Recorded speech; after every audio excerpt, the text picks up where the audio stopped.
Ini pemerintah tidak peduli, tidak hadir, atau memang kita tidak minta? Kebanyakan tidak minta. Oh, kebanyakan tidak Ya, minta. kemungkinan kalau saya minta Tidak dikasih juga. dari beberapa kegiatan yang kami anggap memang betul-betul kami butuh, baru kami. Oh, gitu. Ya. Tapi dikasih. Alhamdulillah, kadang dikasih, kadang tidak.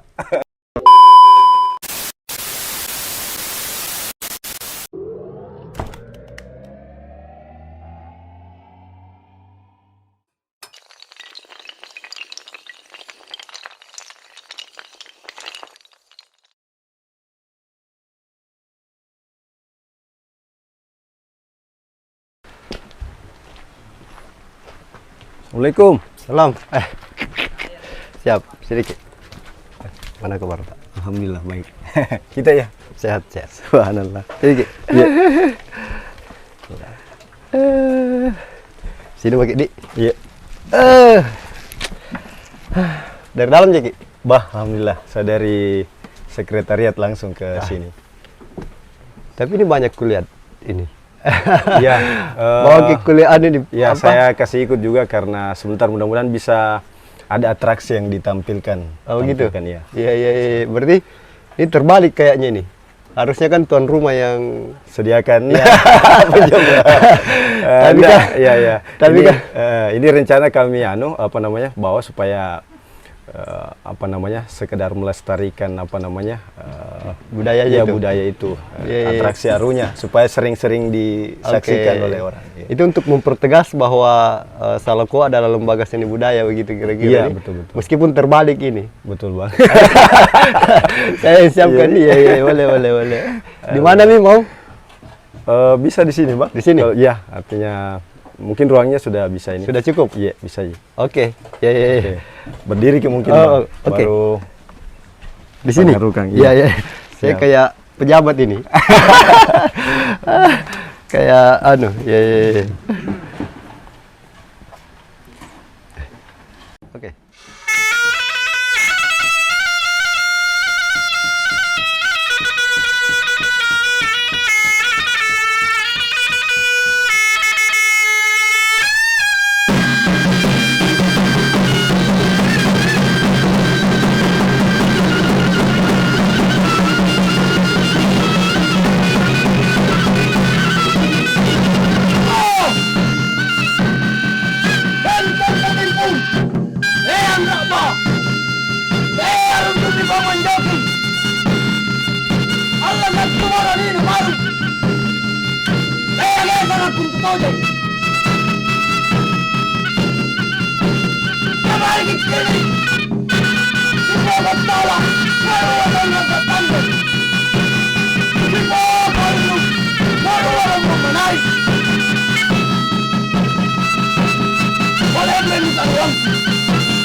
Wah, saya kenapa? merinding. Iya.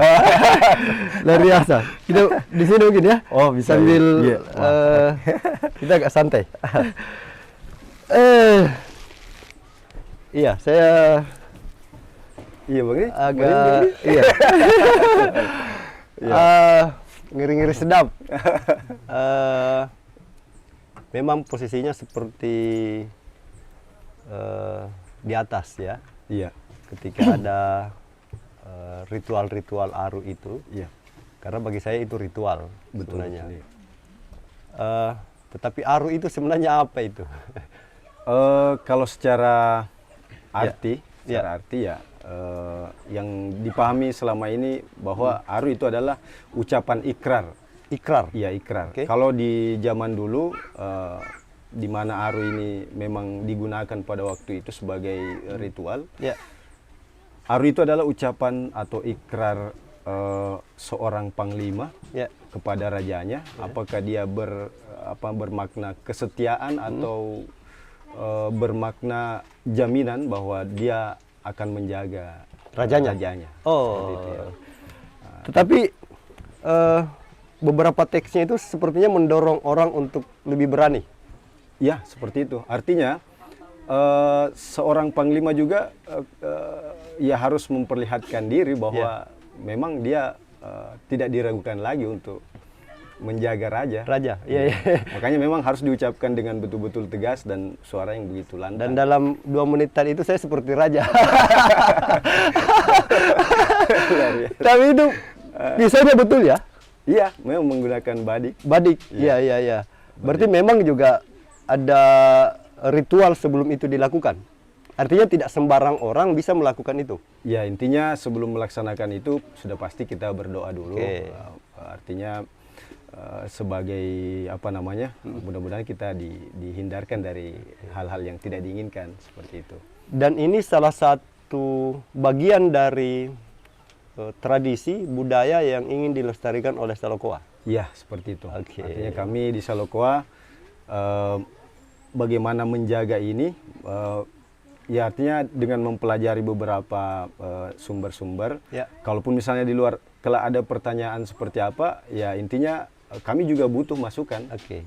Kalau misalnya ada mengatakan tidak seperti itu, alhamdulillah kita juga punya sumber baru lagi untuk dipelajari. Intinya kami sebagai pelestari budaya, bagaimana memperlihatkan ini lebih banyak kepada orang, minimal apa yang mungkin tersimpan oleh orang-orang yang betul-betul paham itu bisa keluar. Artinya bisa memperjelas lagi bahwa harusnya seperti ini. Nah, itu akan menambah lagi ilmu. Iya. Hatta ini saya panggil Bung saja supaya seperti proklamator. Siap.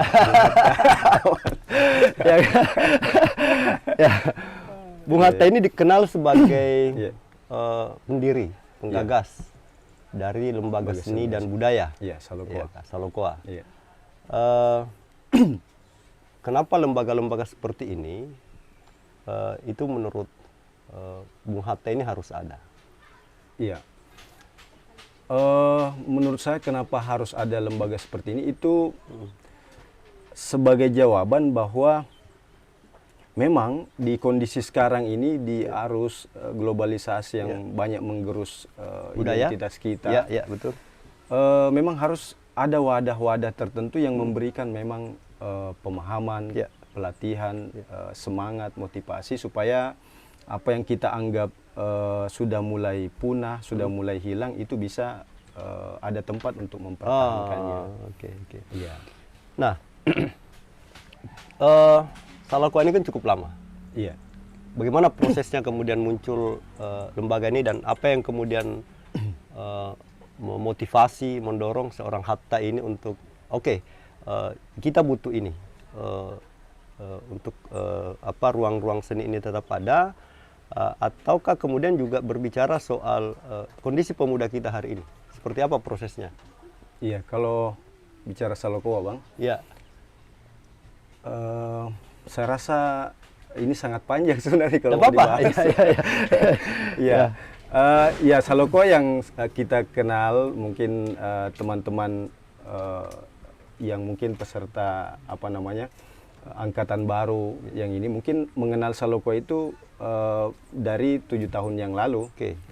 Karena terbentuk mulai dari tahun 2014. Ya. Tetapi sejarah yang memotivasi terbentuknya Salokoa itu sebenarnya dimulai dari tahun 2005. 2005. Oh. Ya. 2005 berarti sekitar 10 tahun lebih ya? Iya. Cikal bakalnya dari situ. Ya, artinya motivasi semangatnya. Kenapa saya harus berpikir bahwa butuh ada ruang untuk pemuda kita ini bagaimana mengembalikan dan melestarikan apa yang telah hilang. Iya. Tapi apa titik awalnya itu? Kemudian saya butuh Salokoa nih. Oh, begitu. Ya.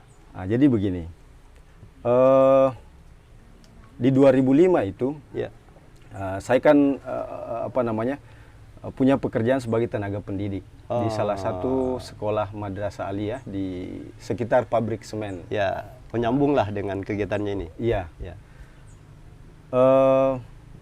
Saya menyaksikan Artinya saya hanya menggambarkan secara umum ya, Bang, supaya tidak terlalu lama. Karena kalau saya menggambarkan seperti ini, bahwa di wilayah itu saya menyaksikan ada beberapa hal yang beda yang saya saksikan pada saat mereka sekolah beda pada saat mereka berada di luar. Di luar, oke. Maksudnya seperti ini, Bang. Di tahun 2005 itu, apakah memang karena faktor motivasi pendidikan masih rendah atau seperti apa, tetapi ketika saya bertanya ke santri-santri saya yang setingkat SMA, setelah Anda lulus dari sini, Anda mau kemana? Ya, rata jawaban yang diberikan itu hanya mengatakan mau kerja di pabrik. Mau kerja di pabrik semen. Saya berpikir tidak mungkin mereka ini setiap tahun bisa diterima oleh pabrik. Sehingga setiap mereka lulus, saya ternyata memang menyaksikan bahwa ketika mereka lulus dan tidak diterima, mereka juga tidak berpikir ataukah kemungkinan karena kurangnya motivasi, sangat kurang memang yang melanjutkan pendidikan lebih tinggi. Ya, yang lebih tinggi. Atau kemudian berusaha pada pekerjaan lain begitu. Paling berusaha ke pekerjaan lain, tetapi di wilayah itu juga. Itu juga. Dan saya lihat kayak kalau bukan mereka kerja di tambang-tambang di sekitar itu, batu dan segala macam, mereka jarang yang saya dengar ada informasi lanjut keluar. Berarti Oke. Jadi ketika saya melihat pada saat mereka mungkin ada yang tidak ada aktivitas rutin seperti kerja atau sekolah yang lebih tinggi, saya melihat ada perubahan, Bang. Perubahan di sinilah yang saya anggap bahwa perubahan itu sudah menjauh dari nilai-nilai di mana saya kenal mereka sebelumnya.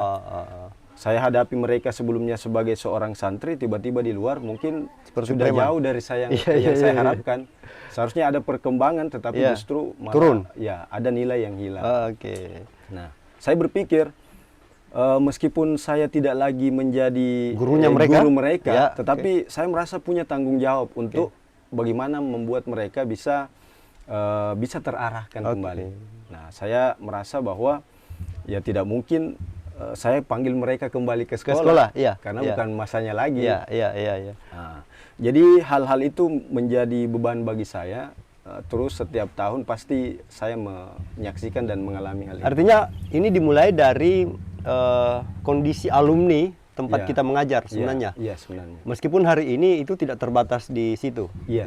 Tetapi dalam proses itu mungkin kita mau mengatakan bahwa keberadaan Salokoa ini kemudian menjadi pengalihan isu atau alternatif kegiatan yang bisa ditawarkan ke teman-teman alumni-alumni di sana atau teman-teman yang mungkin menganggur melalui kegiatan-kegiatan budaya yang didorong ke Salokoa.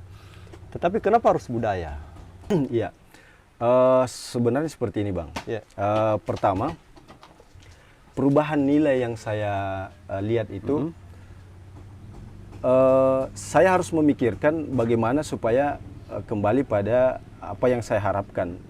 Akan tetapi di pesantren itu background saya sebagai guru bahasa Indonesia. Saya mau mengajarkan mereka pada pelajaran yang sifatnya agama. Saya masih kurang kapasitas pada kondisi itu. Akhirnya saya memikirkan kira-kira bentuk kegiatan apa yang bisa memberikan mereka juga pemahaman akhlak, perilaku yang baik, dan hal-hal yang sifatnya mengarahkan mereka justru menjadi sesuai dengan identitas kita sebagai seorang yang dianggap santun. Dan itu hanya bisa dipulihkan melalui penguatan budaya. Saya berpikir salah satunya dengan cara itu.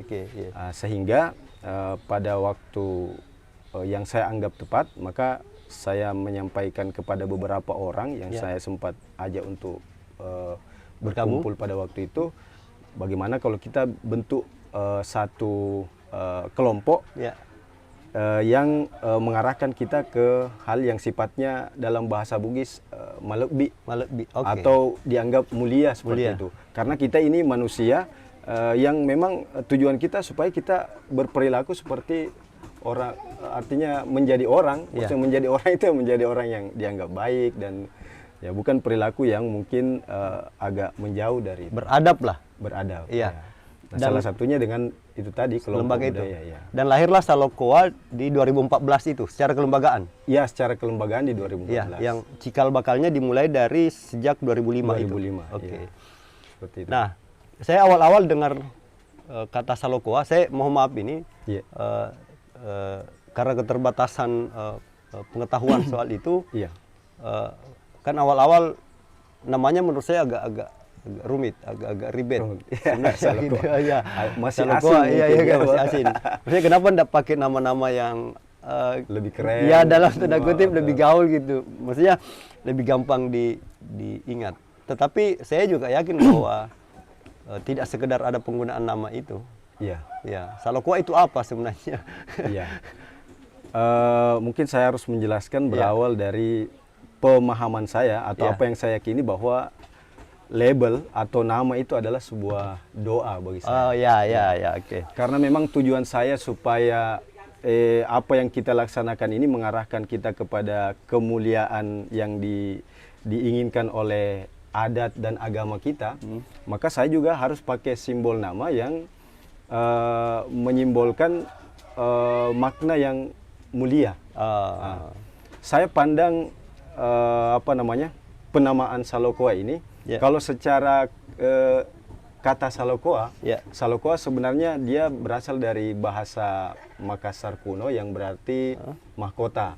Mahkota atau mahkota raja. Mahkota raja. Ya, kalau mungkin bendanya sekarang secara budaya ada di Balak Lompoa, yang mahkota raja yang dari emas itu. Emas itu. Ya. Dengan harapan, artinya doa yang saya simbolkan dari penamaan itu, mudah-mudahan Salokoa ke depan adalah sesuatu yang dimuliakan, sesuatu hal yang dijunjung tinggi, sesuatu hal yang tidak sembarang orang yang mampu istilahnya menggunakannya atau apa, atau orang-orang tertentu atau bisa dianggap hal yang mulia seperti disimpang di kepala. Ya, dia selalu posisinya di atas. Ya, saya awal apa ini Salokoa? Terlepas dari tidak ada maksud lain, memang karena ya bagi kita mahkota ya mahkota. Mahkota ya. Ternyata kan ada bahasa kuno Makassar yang menggunakan kata lain untuk mahkota itu, dan itu Salokoa. Nah, dalam proses perjalanan yang dilakukan oleh Bung Hatta ini untuk membesarkan Salokoa, tantangan terbesarnya di mana sebenarnya ini? Sebenarnya tantangan besarnya adalah bagaimana menjaga perputaran roda organisasi ini supaya tetap jalan. Karena tidak serta-merta bahwa organisasi ini dapat diterima oleh masyarakat. Apalagi ruang yang kami gunakan untuk pertama membentuk itu, itu mungkin masih asing dengan kegiatan-kegiatan seperti ini. Ngumpul-ngumpul saja mungkin itu agak-agak istilahnya menjadi tantangan. Contoh begini, Bang. Di masa awal-awal Salokoa terbentuk, saya menentukan bahwa harus organisasi budaya, seni dan budaya. Kenapa? Seni itu ada hiburannya juga supaya mereka tertarik untuk tetap bisa berada di tempat itu. Yang kedua, mempelajari tentang hal-hal yang sifatnya yang saya maksud tadi, alat bireng itu. Dan dalam prosesnya, ya namanya mempelajari seni, mungkin saya memulainya dari segi seni belajar bermain gendang, kecapi, bermain atau mungkin teman-teman yang menari, perempuan itu diajarkan menari. Pada waktu itu ada sejarah juga, Bang. Saya pernah bersekret di salah satu tempat di sekitar desa, kantor desa di Baruga itu. Setiap kami latihan, ya namanya alat musik pasti harus dimainkan dan ribut. Ya kadang pada saat ditabuh untuk teman-teman latihan, atap seng itu juga bunyi karena ada batu yang melayang-layang. Ada yang tidak senang. Ada yang tidak senang. Ya. Dan saya juga sangat mengerti karena di sekitar itu kan banyak rata-rata pekerja atau buruh pabrik atau karyawan yang harusnya memang jam istirahat untuk mungkin sebentar malam kerja, mereka mungkin tidur siang atau apa. Ya. Dan kami berada di tempat itu lalu mungkin membuat keributan atau... Dan kita mengalami tekanan sosial itu di Ya. awal-awal itu. Ya, seperti itu ya. Bagaimana dengan penerimaan keluarga? Istri misalnya? Sebenarnya dari awal kalau dengan istri Ya. atau keluarga ini, kalau dari keluarga saya secara apa namanya dari orang tua, Ya. sebelum dibentuk Salokoa sebenarnya saya sudah menyampaikan itu lebih awal. Oh. Bahkan saya selama ini ketika ada hal penting yang harus saya laksanakan pasti minta restu ke orang tua. Ya, ya. Kalau dengan istri ya memang saya pikir apa namanya untuk hal-hal baru kita di luar, namanya mungkin kita tidak sang istri mungkin tidak melihat kita apa melakukan apa di luar. Tapi bagaimana upaya saya selalu meyakinkan meskipun pada saat pulang pasti selalu ada beribu pertanyaan, Bang. Tapi alhamdulillah seiring berjalannya waktu sudah terpahami dan alhamdulillah mendapat dukungan yang Saya tahu bahwa gerakan-gerakan seperti ini, gerakan-gerakan sosial budaya itu hampir tidak menghasilkan apa-apa, terutama uang. Tetapi bagaimana Salokoa bisa bertahan dengan kondisi yang tidak menghasilkan apa-apa itu? Ya, begini Bang. Jadi ini bicara sejarah lagi. Iya, ada apa-apa, ya. Saya teringat sekali pada saat teman-teman, karena kita berangkat memang dari nol. Ya. Untuk membunyikan gendang saja, itu saya harus pinjam dengan teman-teman. Ada beberapa sanggar yang selama ini berjasa ke kami. Pada saat kami mau latihan, tiba-tiba tidak ada gendang, ya pinjam. Oke. Ayo, saya kadang utus dari anggota berangkat ke sana untuk pinjam. Kalaupun misalnya kebetulan kita mau pinjam, tapi kebetulan juga harus terpakai di sana, ya kita kembali lalu ambil alternatif lain. Kadang bunyi gendang, ya kita ambil meja. Sedikit ketukannya kita dengar, mirip gini suaranya. Atau kadang triplex kita coba. Jadi teman-teman menari menyesuaikan gerakan itu mungkin dari alat yang lain. Seperti itu, Bang. Jadi agak berat ya? Ya, karena seni ini bicara alat. Iya. Tapi kan hari ini alatnya sudah cukup banyak. Alhamdulillah, sudah cukup lengkap. Pertanyaan saya, apakah kemudian alat-alat itu dibeli atau dibuat sendiri? Iya. Untuk alat-alat yang memang berat, artinya agak rumit pembuatannya, itu kita upayakan membeli. Ya, kalau yang agak ringan, ya di Salokoa sendiri, alhamdulillah sampai saat ini sudah mampu membuat aksesoris sendiri, sudah mampu membuat alat musik, contoh suling atau apa yang digunakan pui-pui. Itu dibuat sendiri? Alhamdulillah. Wih, luar biasa. Artinya Salokoa kemudian belakangan membangun kemandirian lembaga. Iya. Dengan meminimalisir pengeluaran uang lembaga dengan membuat.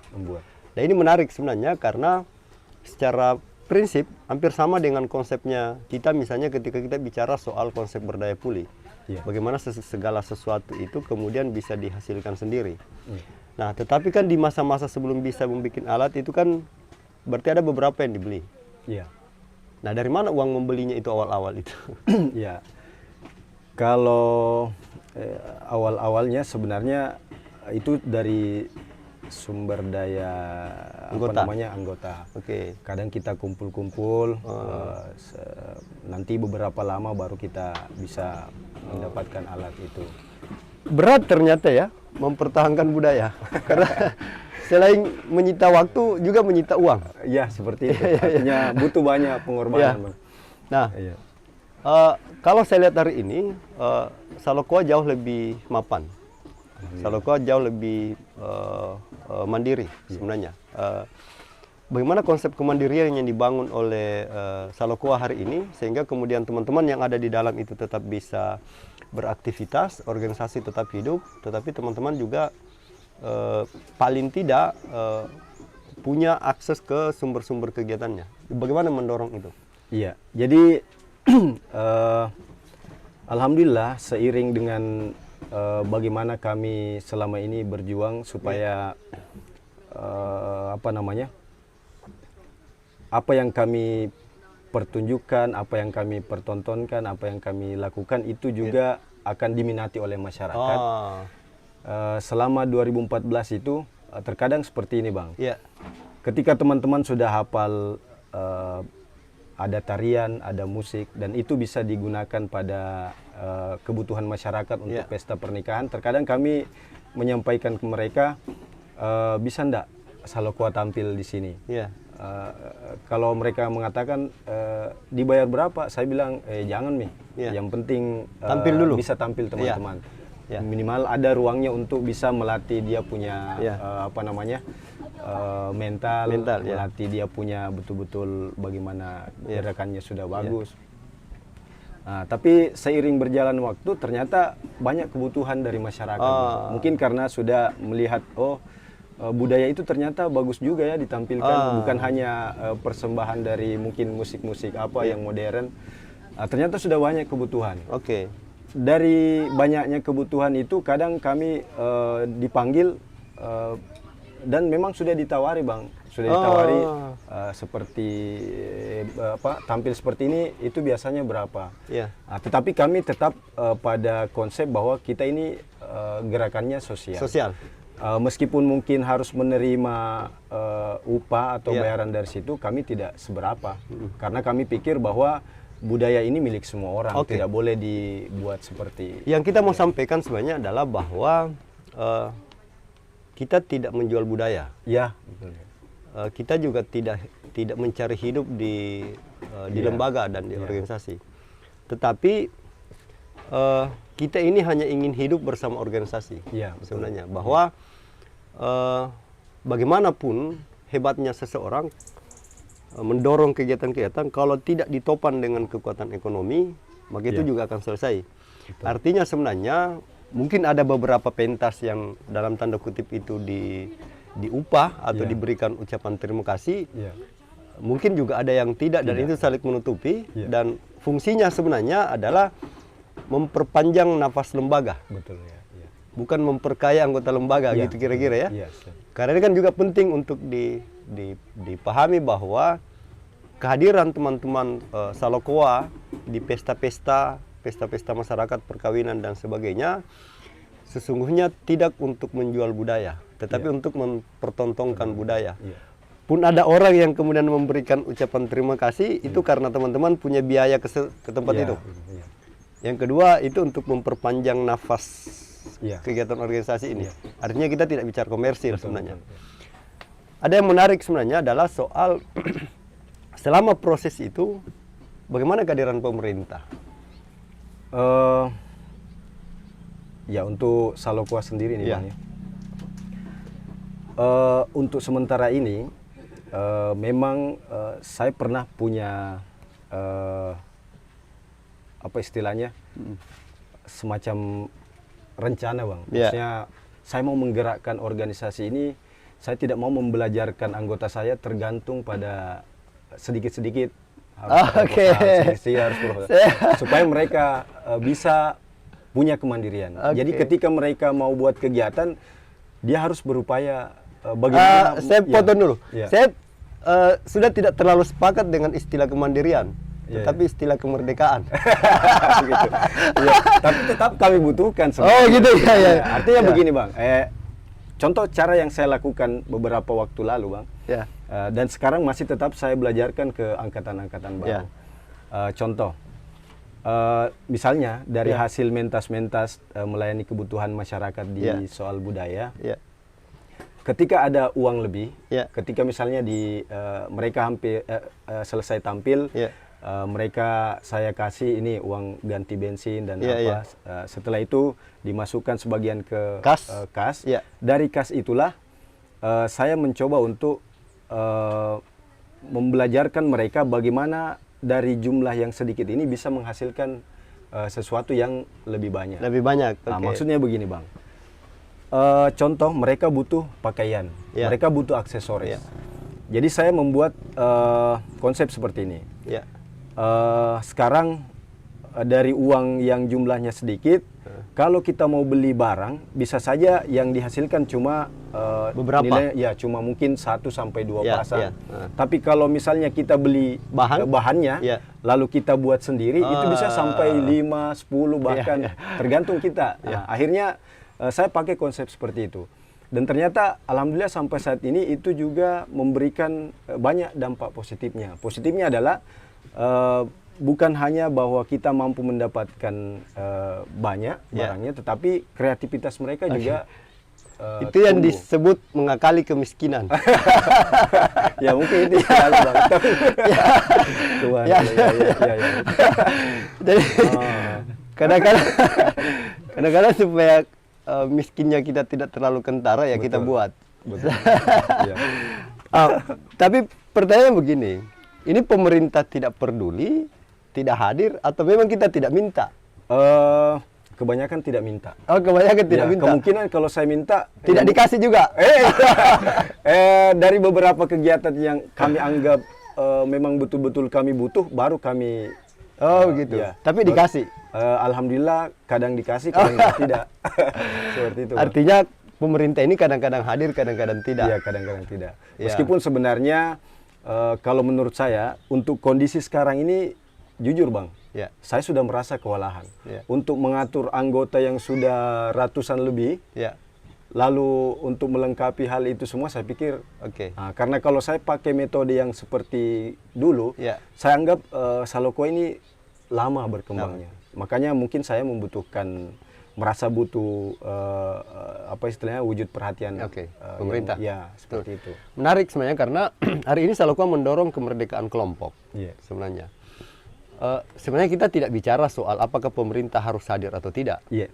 Tapi kita bicara soal bagaimana kita bisa sinergi dengan yang ada. Iya. Tetapi kan kemudian pemerintah juga harus jeli melihat potensi. Iya. Ada orang-orang yang menurut saya harusnya disupport oleh pemerintah karena kemampuannya berkembang secara mandiri, justru tidak disupport. Tetapi ada justru yang menurut saya, mohon maaf, itu lahir karena sebuah program Iya.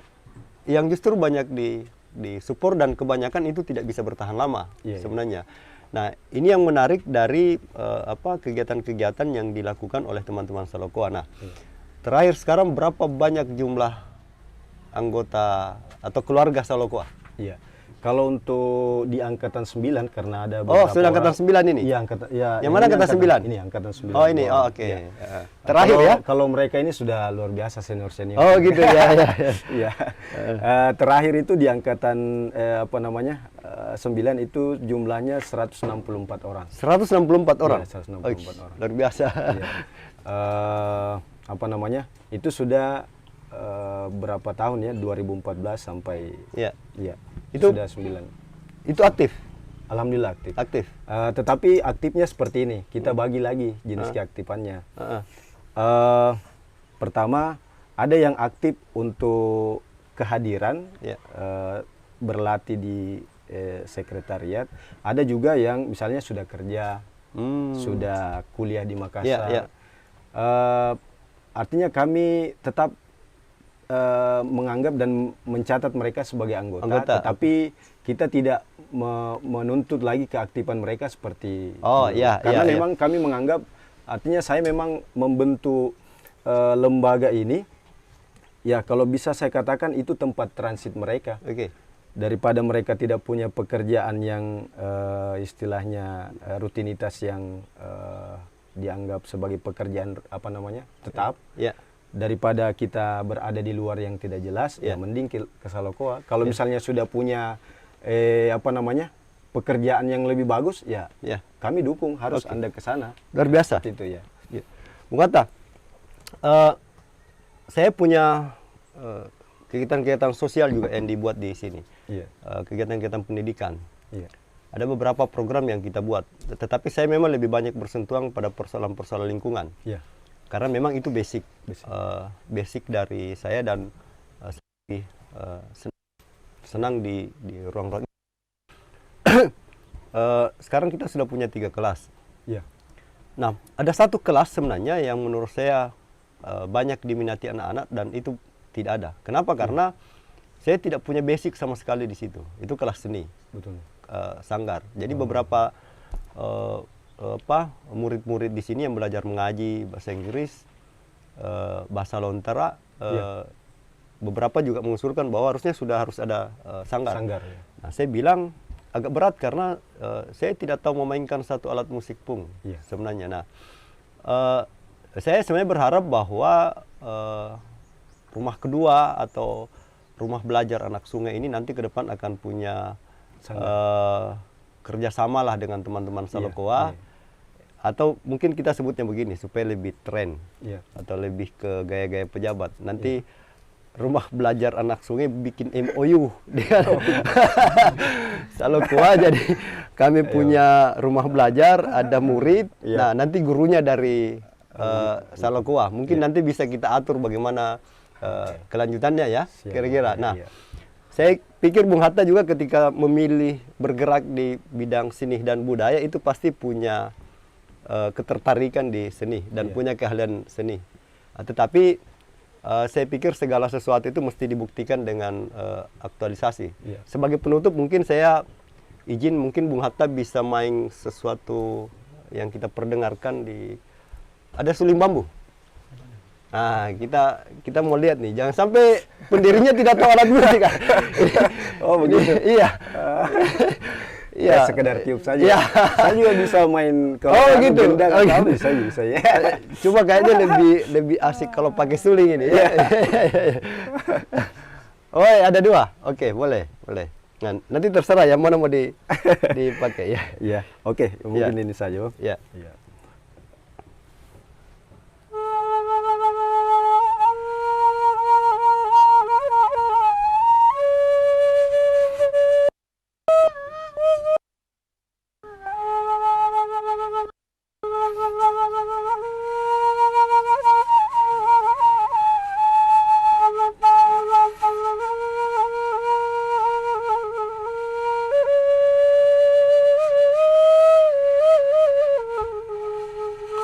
Luar biasa.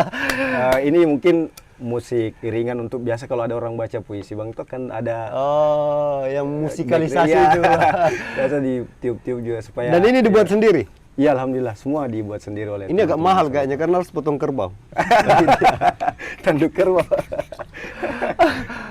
Nah, oke. Tadi pendirinya sudah. Anggaplah seruling penutup. Nah, kita mau ada pentas penutup sedikit dari teman-teman, terutama yang angkatan baru ini. Kita mau lihat ini bagaimana anunya. Ya, boleh ya? Oke, silakan. Ya, silakan.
biasa.